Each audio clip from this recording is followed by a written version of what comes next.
Dan seperti inilah sebetulnya larutan yang Anda tembakan selama ini. Yang ini yang kemakan tanaman itu cuma 50% maksimal. Coba lihat. Ini pupuknya masih kerak nih coba. Maka supaya tanaman bisa menyerap unsur hara 100%, kayak gini caranya.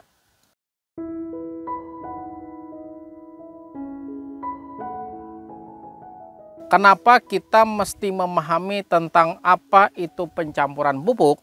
Karena pada dasarnya yang namanya tanaman itu pasti membutuhkan unsur hara. Ujar kita, pasti kita juga membutuhkan makannya tidak.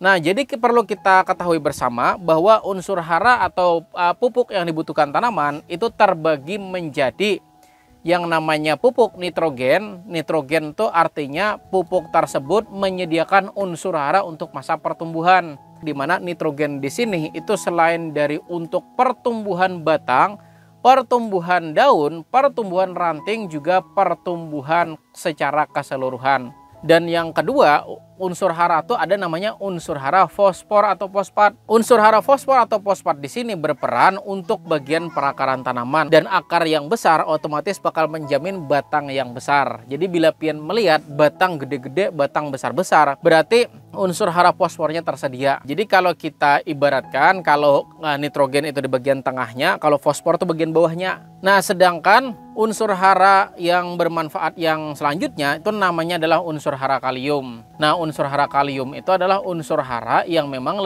lebih banyak dibutuhkan tanaman pada masa berbuah.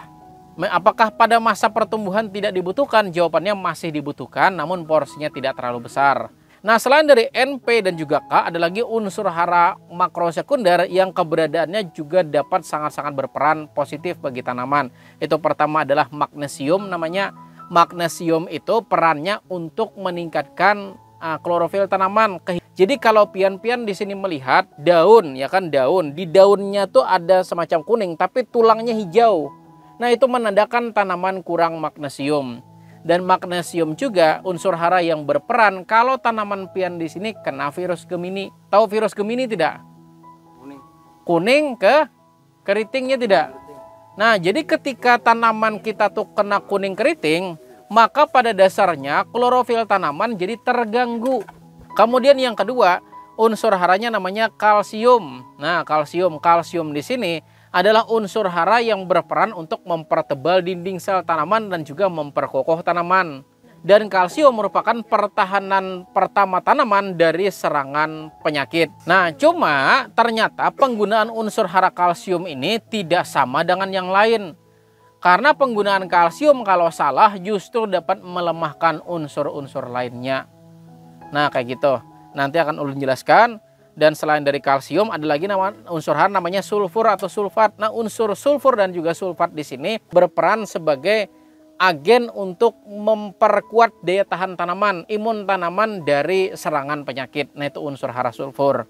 Jadi dari beberapa unsur hara tersebut, otomatis kita dalam sekali aplikasi terkadang ingin mencampur, ya kada? Supaya apa? Supaya sekali kita jalan, tanaman bisa langsung mendapatkan beberapa unsur hara sekaligus.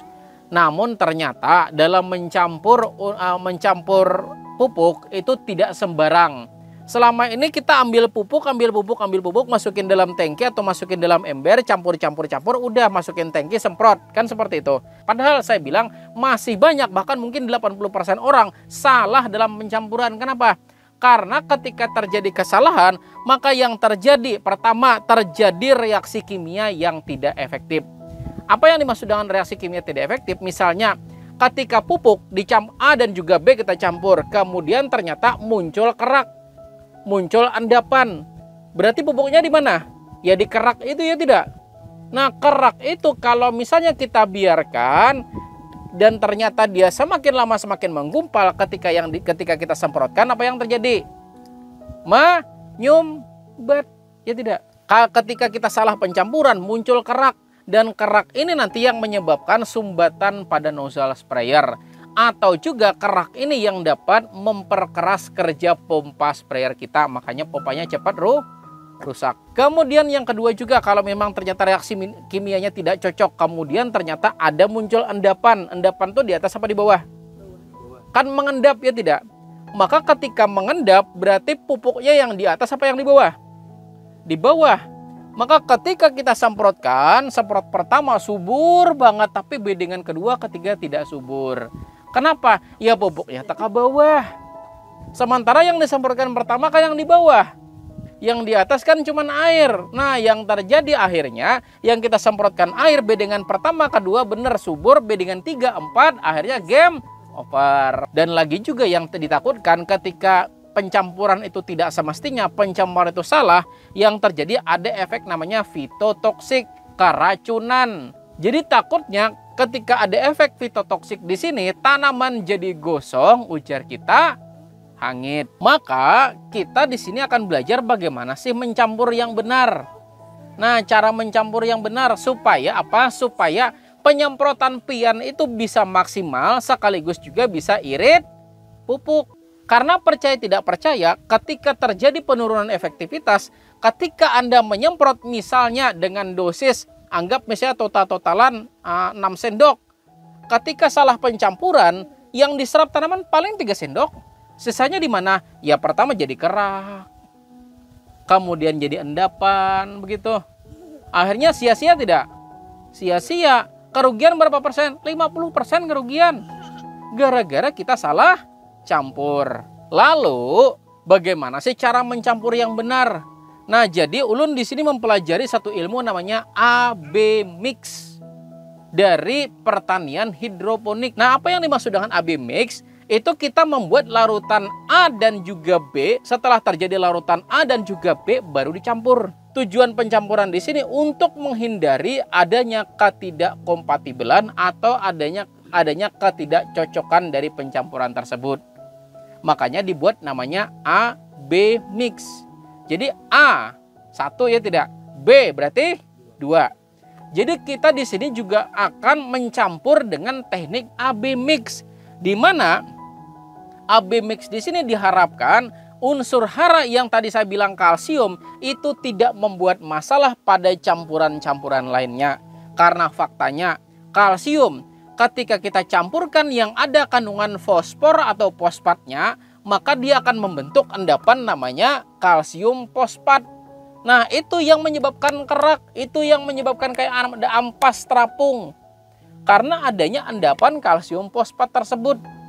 Dan kemudian ketika kalsium juga bertemu dengan sulfur atau sulfat, dia juga akan menciptakan namanya endapan kalsium sulfat. Nah, sama, dia akan mengapung, dia akan mengendap, dia juga akan mengambang. Nah, maka dari itu, kita di sini akan belajar bagaimana caranya membuat AB mix di sini. Di mana yang namanya AB mix di sini, kita akan membuat 2 buah wadah. Wadah pertama kita larutkan namanya kalsium nitrat. Kalsium nitrat itu ada namanya pupuk kalnit, ada namanya pupuk CNG seperti ini. Ini sama. Isinya kalsium nitrat. Ada unsur N dalam bentuk nitrat, ada unsur kalsium. Nah, ada unsur Ca, CaO atau kalsium. Nah, ini jadi kalsium ini harus kita buat di larutan pertama, larutan A. Dan kalsium ini hanya cocok dicampurkan dengan KNO3. Jadi bila pian hendak mencampur kalsium selain dari KNO3, dia tidak akan kompatibel, dia tidak akan cocok. Jadi nanti kalau mau pencampuran, kalau ini mau dicampur 2 sekaligus, boleh. Tapi kalau ini kita campur dengan ini, pasti bakal muncul kerak, pasti bakal muncul endapan. Kalau ini dicampur dengan ini, di mana ini unsur kalsium, ya tidak? Ini unsur fosfat. Maka ini juga pasti bakalan muncul kerak. Jadi ini masih ada fosfatnya. Kalau ini dicampur, saya bilang salah total. Karena kalau ini dicampur tidak cocok. Jadi kalau Anda selama ini mencampur ini dengan ini, maka tidak cocok. Dan lagi, bagaimana kalau seandainya dengan ini namanya magnesium sulfat. Ada sulfatnya, maka juga tidak cocok. Jadi ini tidak boleh dicampur dengan ini tidak boleh dicampur dengan ini juga tidak boleh dicampur dengan ini. Dan ini Ini hanya boleh dan hanya cocok dicampur dengan ini. Cuman ini KNO3-nya KNO3 berbuah. Karena ada lagi KNO3 merah. Boleh tidak dicampur? Boleh. Asal KNO3. Bedanya ini yang biru seperti ini dengan yang merah. Yang biru ini untuk pembuahan. Sedangkan yang merah untuk masa bertumbuh atau masa pertumbuhan. Jadi siapa tahu nanti mau nyemprot, ini kan tanaman di sini usianya mungkin sudah 3 mingguan kan. Nah usia 3 minggu, ini jangan pakai yang ini, salah. Lalu bagaimana caranya supaya saya sekali jalan tapi semuanya bisa kecampur, ya tidak? Maka ini tadi dilarutkan dulu dalam wadah yang ini. Sudah larut dalam sini, sudah kita aduk-aduk dan juga larut, baru yang ini kita larutkan di wadah kedua. Nah, di wadah kedua. Jadi ini nanti ini aduk-aduk, larutkan sudah. Ini aduk-aduk, larutkan sudah. Baru kita campur. Nah, udah seperti itu. Kalau kita mencampur dengan cara seperti itu pupuknya bisa bersatu 100%. Tapi kalau misalnya langsung, maka ini yang akan jadi masalah. Maka untuk mempersingkat waktu supaya kita kada teori aja, ya kan seperti itu. Mari kita praktek. Tepuk tangan dulu buat kita semua. Nah sekarang ulun minta air putih. Air putih tusukkan, kemudian masukin separuh ini. Nah oke. Nih Bapak Ibu semuanya sama ya tidak? Kurang lebih ya tidak? Airnya bening tidak? Bening kan? Ini kita kada teori lah. Ini kita praktek langsung. Jadi anggap ini kan kada mungkin ulun langsung mencampur setangkian, ya kada. Nah, kan supaya minimal yang seperti ini nanti kan prakteknya di lapangan ya silahkan Anda gunakan ember begitu kan, ya tidak. Nah kita hanya praktek skala kecilnya aja. Sekarang mari kita dulu. Nah mari kita dulu ambil wadah ketiga. Ini wadah ketiga, tolong diisi 3/4. Nah ini air hampir penuh, ya tidak? Nah ini adalah segini, kita anggap adalah campuran dari dua ini, ya tidak? Anggap ketika dua ini dicampur itu banyaknya segini. Nah ya tidak? Maka ada yang dulu makanya, nah maka ulun kesambutan nah. Aduh. Nah maka ini adalah campuran dari dua ini. Mari kita praktekkan. Silahkan ulun dibukakan ini. Sekarang saya akan mengambil ini sebanyak 1 sendok teh. Ya, sebanyak 1 sendok teh. Ya, harus ingat seginilah. Nah lah, bismillahirrahmanirrahim. Dah lah. Kemudian ultradap. Ini ultradap kandungannya monoamonium fosfat. Nah ini ada fosfatnya. Kemudian sama juga saya akan ambil sebanyak berapa? 1 sendok. Nah, ya Anda kedua. Ini pas lah 1 sendok lah. Ilah. Nah. Lah. Bismillahirrahmanirrahim. Sim salabim.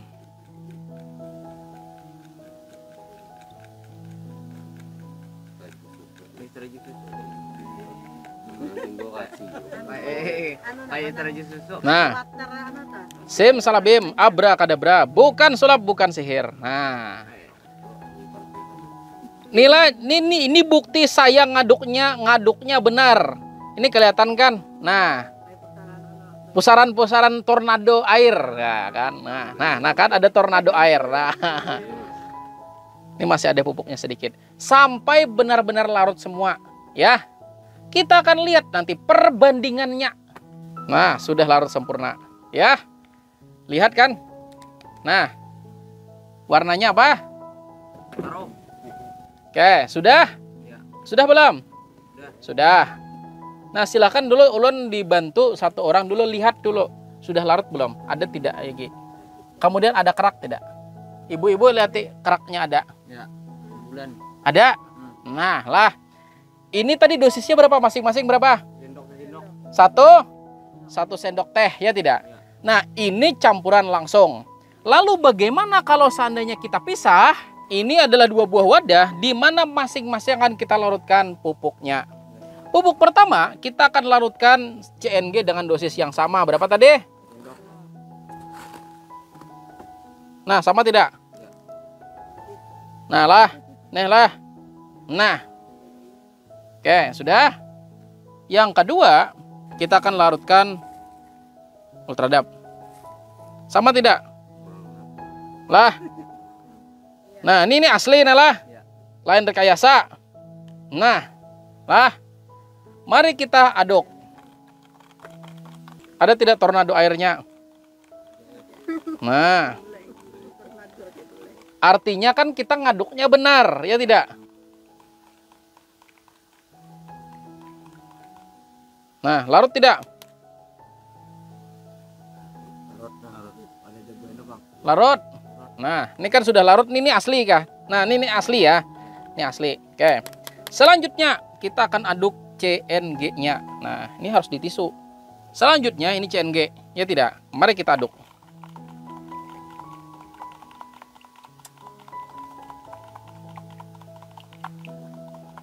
Sampai semuanya benar-benar terlarut. Larut belum? Sudah? Nah, ya, bismillahirrahmanirrahim, kita coba campurkan. Nah, apa yang terjadi? Silakan Anda bandingkan sendiri. Nah, yang ini dicampur langsung, yang ini dipisah. Yang ini ada kerak, yang ini tidak. Ini kan bukan rekayasa. Ini asli. Dosis sama tidak, Sade? Sama. Dosis sama kan? Nah, dosis sama, banyak airnya sama tidak? Sama. Kan banyak airnya sama. Nah, cuma yang ini kan tadi kita langsung air 1 gelas, dikasih langsung Kalnit atau CNG, langsung dikasih Ultradap. Yang ini Kalnitnya atau CNG-nya kita lautin ke wadah yang pertama dulu. Baru nanti yang kedua, baik MKP, Ultradap, magnesium sulfat, aduk ke wadah yang berbeda. Setelah kita aduk, kemudian setelah aduk dia larut, baru kita campur jadi satu. Maka seperti ini hasilnya. Dan seperti inilah sebetulnya larutan yang Anda tembakan selama ini. Yang ini yang kemakan tanaman itu cuma 50% maksimal. Coba lihat. Ini pupuknya masih kerak nih, coba. Nah, logika aja kita tidak mungkin bisa makan makanan yang lebih besar daripada mulut kita. Sementara mulut tanaman atau stomata tanaman, kan tanaman di sini menyerap pupuk melalui stomata. Stomata itu kecil, 7 mikrometer, rambut dibelah 12. Yang dimakani banyak kerak seperti ini tidak kemakan. Maka supaya tanaman bisa menyerap unsur hara 100%, kayak gini caranya. Nah, jadi silahkan setelah ini pian jangan lagi salah mencampur. Misalnya pupuk karate ya lah juga. Sama. Karate boroni sama. Jadi kalau kita ngocor karate boroni, yang benar gimana? Oh, campur karate boroni plak langsung. Kemudian nanti dicampur NPK 16 pakai mutiara. Saya bilang salah. Karate boroni salah dicampur mutiara. Harusnya karate boroni di wadah pertama, mutiara wadah kedua. Aduk pertama, aduk kedua baru campur. Dan kalau Anda bilang ribet, saya bilang nggak ribet, cuman beda 5 menit kok, ya tidak? Anda bilang wah ribet, ya bukan masalah ribet gitu kan. Kita di sini cari yang bisa diserap lebih maksimal. Dan lagi, mungkin jadi pertanyaan Anda, bagaimana kalau seandainya saya cuma punya 1 buah wadah? Kan wadahnya cuma 1, ya tidak? Wadahnya cuma 1. Nah, kalau kayak gini tadi kan wadahnya 2. Nah, gimana kalau seandainya di lahan kita wadahnya cuma 1? Nah, caranya adalah ambil air isi separuh ke tangki, betul tidak? Nah, isi separuh ke tangki, kemudian ambil air 1-2 liter, baru adukin bubuk pertama dulu. Adukin bubuk pertama, aduk larut, baru masukin ke tangki. Baru nanti ambil bubuk kedua, aduk lagi, baru masukin tangki, silakan dicampur. Udah, gitu aja. Jadi selama ini salah fatal banyak banget, saya bilang mungkin 80% petani salah fatal karena tidak tahu ilmunya. Nah, ini kan bukan teori, ini asli loh, nyata ya tidak Pak? Bapak Ibu? Nyata warnanya sama tidak? Ini silakan pegang. Nah, ya ada. Nah, tuh kerak tuh dah. Kerak tidak? Mengendap tidak keraknya? Mengendap. Kalau Anda diamkan endapan itu sampai 30 menit, dia paling bawah mengendap semua. Ketika Anda semprotkan pertama, bus langsung bisa jadi tanaman pertama overdosis. Tanaman kedua, ketiga, keempat atau bedengan kedua, tiga, empat, tanaman makan air doang, makan banyu tok. Itu. Saya di sini saya bilang kayak gini, ketika saya memberi penyuluhan, apa yang saya suluhkan itu sudah saya kerjakan. Ya, jadi kita bicara di sini, kita penyuluhannya bukan teori. Kita percuma bicara teori begitu kan kalau ternyata tidak bermanfaat. Kalau kayak gini coba akhirnya dapat manfaat tidak? Nah, jadi seperti itu yang disebut dengan AB mix. AB mix di situ buat larutan A, buat larutan B baru dicampur. Itu namanya AB mix. Nah, jadi cuman ini. Jadi kalau memang ternyata kalsium ketemu fosfat, dia jadi endapan kalsium fosfat. Kalau ketemu sulfat atau sulfur, dia menjadi endapan kalsium sulfat. Nah, kalau sudah tahu ilmunya baru masuk ke pembahasan yang selanjutnya. Selain dari AB mix, ada namanya ABC mix. Lalu ABC itu apa maksudnya? A itu A dan B adalah pupuk, C-nya adalah pestisida. Jadi yang dimaksud ABC mix di sini kan Anda sudah praktek AB mix tadinya tidak? Iya. Nah, lalu yang C-nya juga sama. C-nya ambil wadah, masukin pestisida, aduk larut baru dicampur. Jadi kayak gitu yang benar kalau mau campur pupuk dengan pestisida. Bukan Anda campur pupuk, masukin pestisida, aduk larut, salah. Kenapa? Anda sudah melihat ketika tidak kompatibel, ketika tidak cocok, yang terjadi kan muncul kerak, kan seperti itu. Nah, bayangkan pestisida yang dominan bahannya tuh minyak. Minyak ketemu air, ketika bahan pencampurnya tidak kuat, yang terjadi justru dia mengapung, ngambang. Akhirnya bahan aktif minyak yang abamektinnya di atas, yang di bawah berarti apa? Air. Makanya ketika kita tembak ke tanaman, ditembak ke tanaman, berarti yang kita tembak air. Makanya jar mana bang, tembak aku bang, jadinya kadahan. Jadi bapak ibu semuanya di sini sudah tahu bahwa metode pencampuran itu tidak sembarangan. Selama ini saya bilang 80% petani di Indonesia salah dalam mencampur karena tidak tahu ilmunya. Coba aja lihati perbedaan antara pian menerapkan. Kan kita kada percuma kalau kita kada praktekkan lah. Kita lihat hasil dari ada tidak perbedaan antara musim tanam yang sekarang dengan musim tanam yang sebelumnya. Kalau memang ada perbedaan, berarti memang metode inilah metode yang terbaik. Kita lebih baik boros 5 menit, ribet 5 menit, tapi maksimal, daripada ujar ribet, tapi kadang maksimal, ya tidak? Nah, jadi begitu. Nah, jadi setelah ini bapak-bapak semuanya, ulun di sini sama kayak ulun berpesan di Desa Dangu juga, percuma jualan pian hadir di pertemuan ini kalau tidak praktek. Karena memang apa yang kita sampaikan di sini ilmunya ilmu praktek. Ilmu praktek tidak dipraktekkan, ya percuma. Ilmu praktek itu adalah ilmu yang memang harus kita praktekkan. Jadi setelah ini bapak-bapak ibu semuanya silahkan ya, kalau mau mencampur jangan lagi langsung dalam satu wadah, tapi larutkan dalam wadah berbeda.